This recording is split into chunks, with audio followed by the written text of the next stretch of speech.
Welcome everyone. Today I am very excited to bring you some early gameplay of the Commission 1920.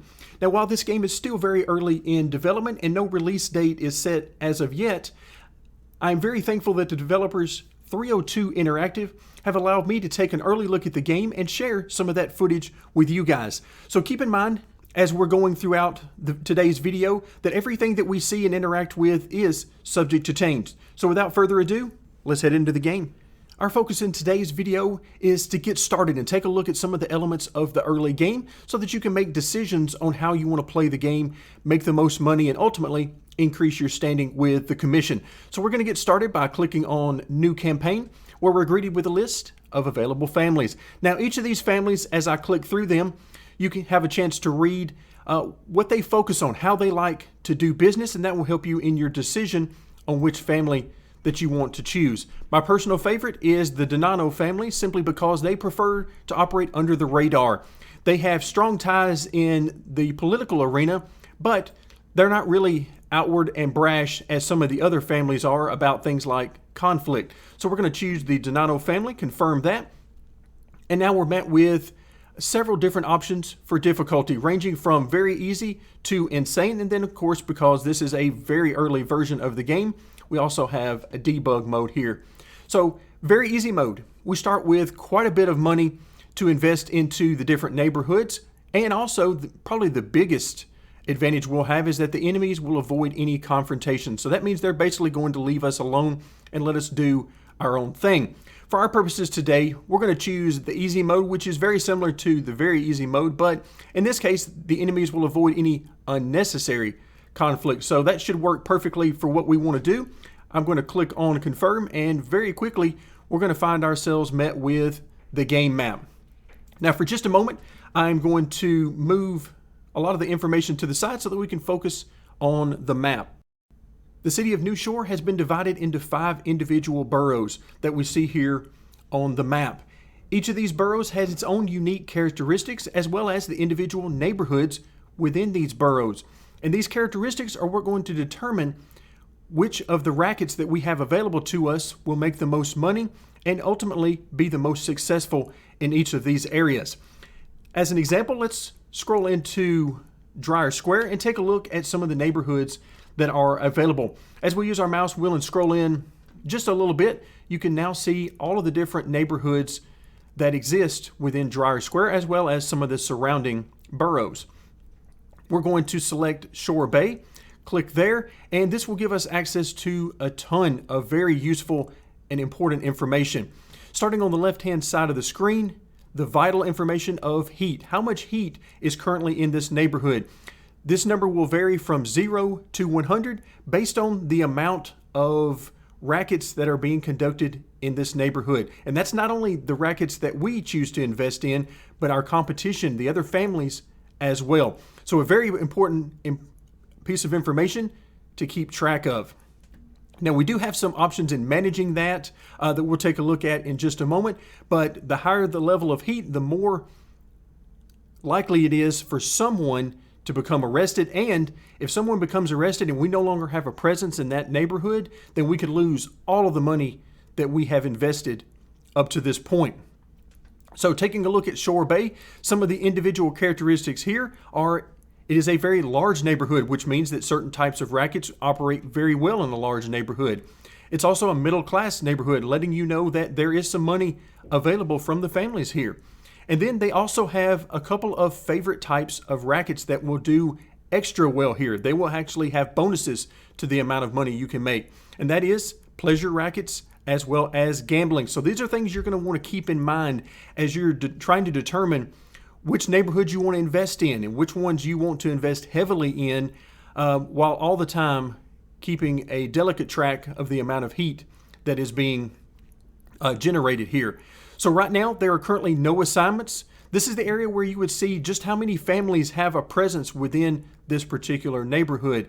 The more presence they have, the stronger the influence they can wield, and they can also choose to attack other families who might have a lesser influence in this neighborhood to try to get rid of the competition. Here you see a list of all of the conflicts that we have currently. Right now, of course, we're at peace with everyone. Our level of investment. The number of rackets that can be sustained in any particular neighborhood will be based on the size of that neighborhood. Because this is a large neighborhood, a total of 5 individual rackets can be supported. So you'll want to choose those wisely, as you will have a wide variety to choose from. Here we could see our total yield, which is the amount of profit that we are generating per week or per turn. And then also the amount of heat that we are generating. So over here to the left, we have a total amount of heat in the neighborhood, which will be not only from our operations, but those of our competitors as well. But here is just a breakdown of how much heat we are generating. And again, because we have just started the game, we don't have any investments and no presence in any neighborhood. So right now, it is currently 0. And then we move down to something that is going to be very important as time progresses within the game. So when you're early on in the game, you will have very few investments and very few people to worry about and very few neighborhoods to deal with. But as you continue to expand within the game, you can already see just how many neighborhoods there are within each of the boroughs. And as we scroll around the map and the game progresses, you're going to have more and more investments in more and more neighborhoods. So it's going to be vital that you get the best information and have some things that will really help your quality of life as things progress. And that's really where this bottom area can come into play. So by default, the suspend setting is on manual, meaning that the game will not automatically suspend any of your rackets based on the amount of heat in the game. But if we change this to auto, when the pop-up is going to show us that rackets will automatically suspend whenever the heat goes above 80. Remember, the closer you get to 100 in the level of heat, the more likely it is that someone is going to be arrested. It might not be from your family, it might be from one of your competing families, but your odds increase the closer to 100 you get. So on automatic, anytime the level of heat goes above 80, it will suspend your rackets. Now, that simply means that they close down operation. You're still going to incur cost from those rackets, but you're not going to be getting any profit and you're not going to be generating any heat. So the idea is it will reduce the heat in the neighborhood over time until you can eventually reopen your rackets and begin making money once again. Which brings us to the second part of the pop-up, which tells us that rackets will automatically resume when heat becomes 0. So once all of the heat in the neighborhood is gone, the rackets will resume. That can be very important as time goes on. If you choose, however, to go with the manual option, then you can always come in and set individual rackets to suspend or suspend them all at the same time, as well as an option to start them all back going again. So a lot of information on the very basic neighborhood level, as well as information that is available to you through the individual boroughs. So if we click on the borough itself, again, we can see which families have assigned family members or capo regimes to the individual areas, as well as a brief description of those boroughs. So the map is extremely useful, and the more you zoom in, the more information you have access to. Now let's move on to our other way of getting important information within the game. As I move my way over to the right-hand side of the screen, we're going to maximize what will likely be your base of operations throughout most of the game, simply because there are so many tabs and you have access to so much information as the game progresses. So we'll take a look at each one of these tabs, but this is where you're going to notice more differences between the original Commission game from a couple of years ago to the new Commission 1920, as information has been moved around, a lot of quality of life type improvements to help you get access to more information and better information when and where you need it as you progress through the game. So starting with the very first tab, which is our family tree. We start with the Don of the family, which is us as the player. And you notice that we have XP levels. Of course, at the very beginning of the game, we have no XP yet, but as we continue throughout the game, different tactics that we have, more investments into more neighborhoods, will enable us to increase our level of XP, and that's going to help us in a number of different ways, such as increasing the members of the family. At the very start of the game, we have 2 capo regimes. Capo regimes operate on the borough level. So for example, we could send Bob Donano over to Dryer Square, and that will enable us to operate in the individual neighborhoods within Dryer Square. So we have to have a capo regime working in a particular borough in order to have access to those neighborhoods for further investments. At the very beginning of the game, we have 2 capo regimes, and each one of the capo regimes has access to 2 soldados. And as we click on a soldado, everybody within the game has their own individual traits, such as, in this case, inconspicuous.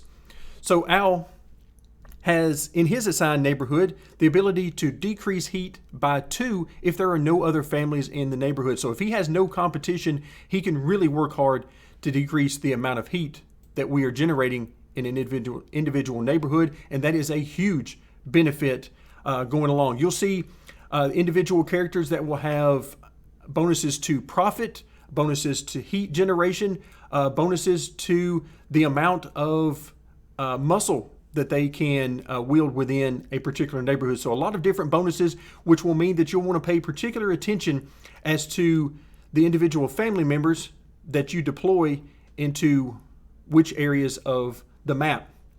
Moving on to the intel, this is where we can learn more about the other families, our rival families here in New Shore. Of course, at the very beginning of the game, we have no intel on any of the families.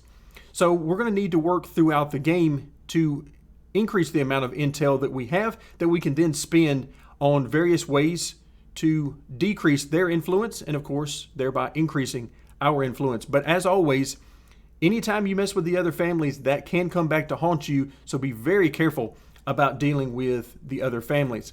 Then we move on to the rackets. The game gives us access to a lot of different rackets and also some different types of rackets. You go from things such as mugging, which is more of a violent racket, to the gambling den, which of course is all about gambling and pleasure. It is vital that you match up the proper racket and type of racket to the individual neighborhood so that you can maximize the amount of profit and reduce the amount of heat that you generate from a specific neighborhood. Scrolling all the way to the bottom, the casino is a great example.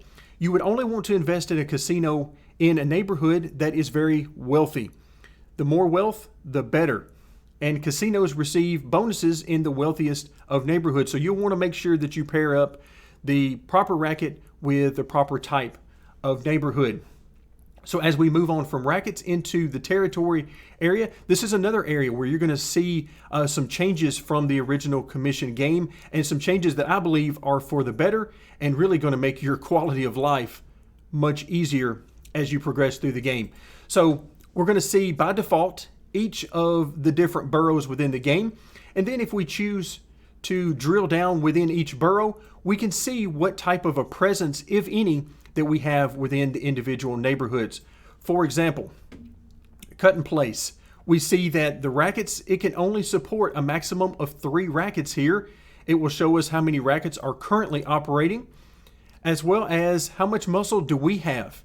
Right now, of course, neither our family nor the opponent families have any muscle currently operating within the neighborhood, but we know there is a max of 30, and this is another vital piece of information that we'll see once we get into the actual gameplay. So you can see all of the information about the individual neighborhoods as well as the individual boroughs.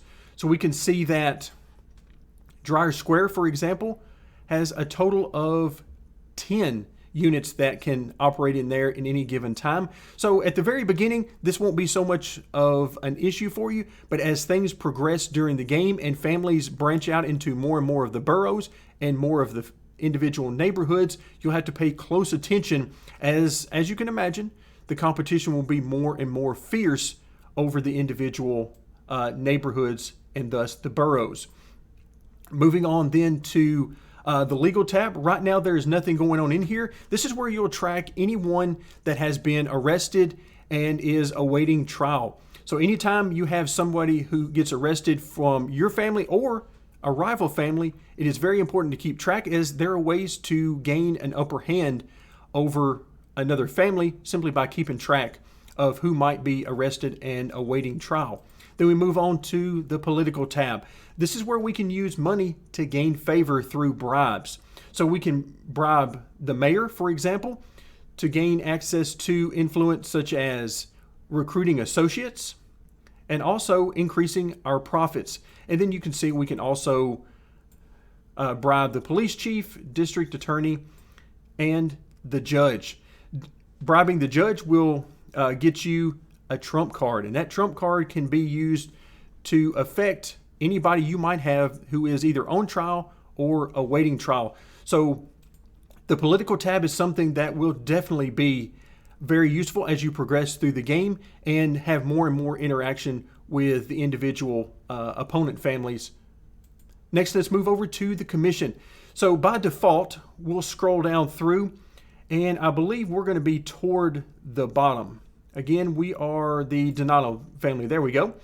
And currently we are sitting in 10th place overall, and you can also see where we stand on the individual areas such as wealth and territory. Our goal will be to work our way up to the top spot because that means we have access to some very powerful bonuses as the game progresses. So the votes happen every 24 turns or weeks in the gameplay. So we'll want to use that time to make as much money as we can and spread as much as we can throughout the individual neighborhoods and boroughs so that we increase our standings and get access to those bonuses. So now after the commission, we move on to the report tab. This is also very important as the game progresses.